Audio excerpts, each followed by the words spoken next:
बिस्मिल्लाहिर्रहमानिर्रहीम, अस्सलाम वालेकुम। मैं हूं राव असमतुल्लाह खान और आप देख रहे हैं पिन पॉइंट।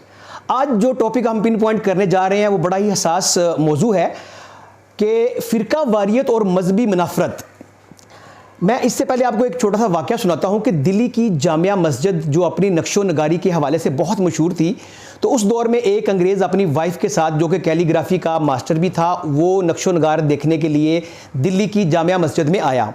तो जामिया मस्जिद के दरवाजे के ऊपर उसको एक फ़कीर मिला। उसने कहा अल्लाह के नाम पे मेरी कोई मदद करो। तो उसने अपने बटुए से निकाल कर 1 रुपया उसको दिया और आगे चल पड़ा और उसका बटुआ वहीं पर गिर गया। तो जब जो अंग्रेज़ है उसने बाद में देखा कि उसका बटुआ उसके पास नहीं है, तो वो वापस चला गया और 1 वीक के बाद दोबारा वहाँ पर आया। तो उसी फ़कीर ने उसको आवाज़ देकर रोका और कहा कि ये आपका बटुआ उस दिन गिर गया था, तो ये आप ले लें। तो जब अंग्रेज़ ने देखा कि उस बटुए में पैसे भी पूरे थे और डॉक्यूमेंट्स भी पूरे थे, तो उसने पूछा कि फ़कीर, अगर आप चाहते तो आपके पास पूरे 1 साल के पैसे आ सकते थे, तो आपने ये बटुआ मुझे क्यों वापस किया? तो उस फ़कीर ने बहुत ही खूबसूरत जवाब दिया कि मेरे दिल में ये बात आई कि मैं ये बटुआ अपने पास रख लूँ, लेकिन फिर मेरे दिल में ख्याल आया कि रोज़े क़यामत अगर हज़रत ईसा अलैहिस्सलाम ने हज़रत मोहम्मद सल्लल्लाहु अलैहि वसल्लम से शिकायत कर दी कि तुम्हारे उम्मती ने मेरे उम्मती के पैसे चुराए थे, तो मैं वहाँ पर क्या जवाब देता? तो कहने का मकसद ये है कि जो सानिया जड़ा वाला हुआ है उस पे हम जितनी भी बात करें, जितनी भी मजम्मत करें, वो बहुत ही कम है, क्योंकि जो इस्लाम है वो एक आज़ाद मज़हब है और वो जबर का मज़हब नहीं है। अगर हम सानिया जड़ा वाला को देखें तो उसमें 3 पहलू हमारे सामने आते हैं। आज हम इनके ऊपर डिस्कस करेंगे, इनको पिन पॉइंट करेंगे और इनका सोल्यूशन भी बताएंगे। तो ये वाक़या शुरू होता है कि फजर की नमाज के वक़्त एक तहरीर होती है जिसके ऊपर कुरानी आयात की पामाली की जाती है और उसके ऊपर नाम और तस्वीरें लिखी होती हैं 3-4 ईसाइयों की। अब या तो ये जो ईसाई हैं ये यूरोपीय नेशनैलिटी लेने के लिए, चूँकि ये एक ईजी मीडियम है और वो एक तौहीन मज़हब का अपने ऊपर लेबल लगाकर, जैसा कि माजी में चंद वाक़यात हो चुके हैं, आसिया का केस है, वो अब कनाडा में बैठी हुई है। तो एक पहलू तो उसका ये भी हो सकता है, क्योंकि एक चीज़ समझ में आती है कि जिस बंदे ने कोई तौहीन मज़हब करना होता है या किसी को डैमेज करना होता है, वो कभी भी अपना नाम, अपनी तस्वीर और अपना फ़ोन नंबर नहीं लिखता। या तो उन्होंने खुद साख्ता एक चीज़ प्लांट की थी, या फिर उनसे किसी ने दुश्मनी निकाली है, उन्हीं के किसी ईसाई दोस्त ने। तो एक तो इस एंगल के ऊपर इंक्वायरी होनी चाहिए कि क्या ये इन लोगों का खुद साख्ता प्लान तो नहीं है, क्योंकि जितनी भी एनजीओज हैं, जितनी भी यूरोपीय नेशनल कंट्रीज हैं, वो पाकिस्तान के इस इशू को बहुत टेकअप करती हैं। तो एक तो हमें इस पहलू पर देखना चाहिए और एक दूसरा पहलू अगर हम देखें कि इंडिया जो इस वक्त मजहबी मुनाफरत और मजहबी इंतहा पसंदगी की वजह से पूरी दुनिया में डिस्कस हो रहा है, वहाँ पर कोई भी माइनॉरिटीज़ जो है वो सेफ नहीं है। ईसाइयों के जो गिरजाघर उनके ऊपर अटैक्स हो रहे हैं, सिखों के जो टेंपल्स हैं उनको रौंदा जा रहा है, इवन जो कि हिंदूज हैं, हिंदू जो शूदर हैं, उनकी जो इबादतगाहें उनको भी मस्मार किया जा रहा है। तो हो सकता है कि इंडियन रा जो है, जो एजेंसी है, उसने कुछ बेज़मीर हमारे पाकिस्तानी खरीद लिए हों और ये एक प्लांटेड इशू था। लेकिन उसके बाद जो हुआ वो बहुत ही दर्दनाक और बहुत ही अलमनाक सिचुएशन हमारे लिए कि आप ये देखें कि ये सारा वाक़या स्टार्ट होता है 4 बजे।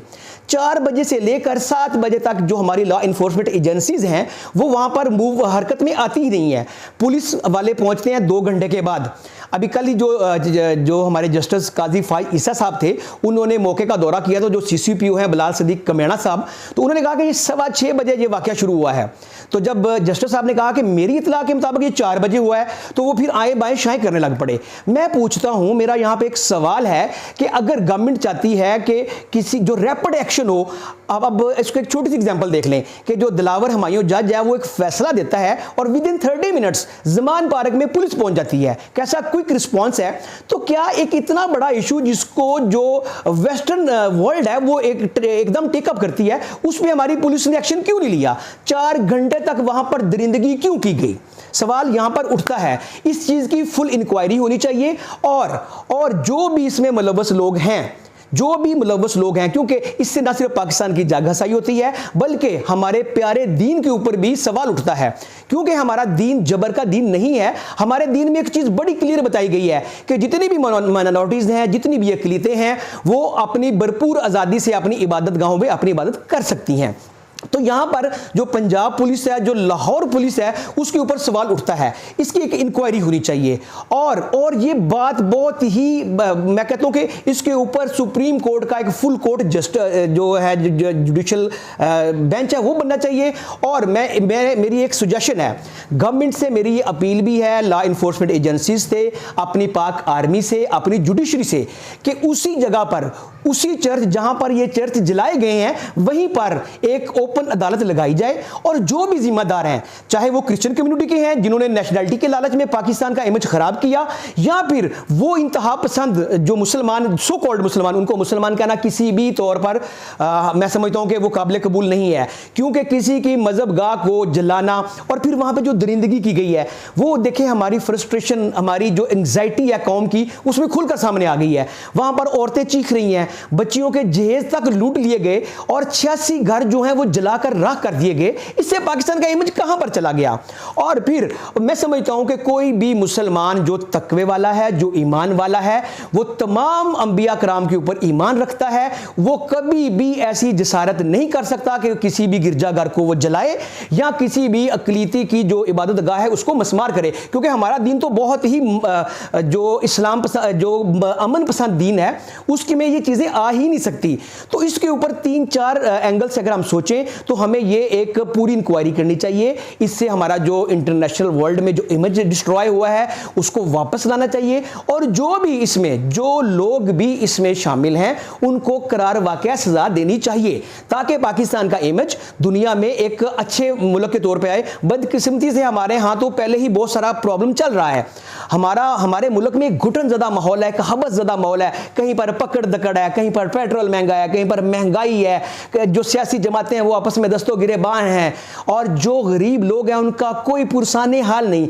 इन हालात में हमें तो कोई अच्छी खबर सुनने को मिल ही नहीं रही, और यहाँ पर जो सानिया जड़ा वाला है ये पेश आ गया हमारे पास।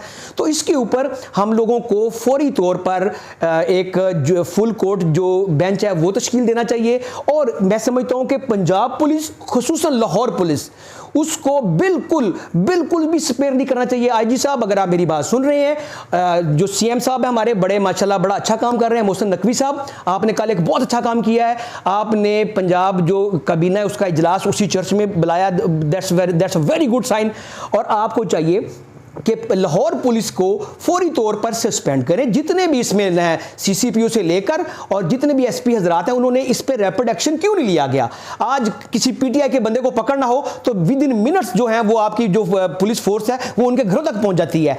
वहां पे इस्लामाबाद में फैसले होते हैं और यहां पे एक्शन हो जाता है। लेकिन ये क्या हो रहा है कि वहां पर घर जलाए जा रहे हैं, वहां पर एक हल्ला बोला जा रहा है, हमारी पुलिस कहां पर थी?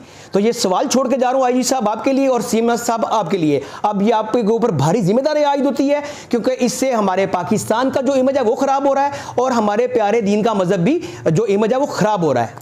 अल्लाह आप सबका हामी नासर हो।